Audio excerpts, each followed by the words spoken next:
എറണാകുളം പൊന്നൂരിനിയിലാണ് സ്ഥലം. ഇവിടെ പഴയ പൈപ്പ് ഒരു ഫിൽട്ടർ യൂണിറ്റ് ഇരിക്കുന്നുണ്ട്. PVC പൈപ്പിൽ ചെയ്തതാണ്. ഇത് ബാക്ക് വാഷ് ചെയ്തിട്ടൊന്നും പ്രത്യേകിച്ച് റിസൾട്ട് കിട്ടാതായപ്പോൾ അത് റീപ്ലേസ് ചെയ്ത് നമ്മുടെ പുതിയ ഫിൽട്ടർ യൂണിറ്റ് ഇൻസ്റ്റാൾ ചെയ്യാൻ വേണ്ടിയിട്ടാണ് ഇവിടെ വന്നിരിക്കുന്നത്.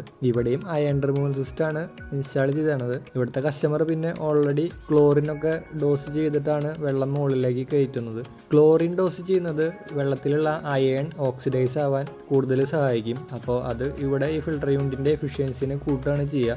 ഇവിടെ ക്ലോറിൻ ഡോസ് ചെയ്ത വെള്ളം ആദ്യം ഒരു ടാങ്കിൽ കളക്ട് ചെയ്യും. അതിനുശേഷം ഫിൽട്ടർ ചെയ്ത് മറ്റൊരു ടാങ്കിൽ കളക്ട് ചെയ്തിട്ട് പിന്നെ വീട്ടിലെ ആവശ്യങ്ങൾക്ക് വേണ്ടി ഉപയോഗിക്കുകയാണ് ചെയ്യുന്നത്. ക്ലോറിൻ ഡോസ് ചെയ്യുന്നത് കൊണ്ട് തന്നെ വെള്ളത്തിൽ എന്തെങ്കിലും ബാക്ടീരിയയും കാര്യങ്ങളൊക്കെ ഉണ്ടെങ്കിൽ അതും നശിച്ചു പോകുന്നതാണ്.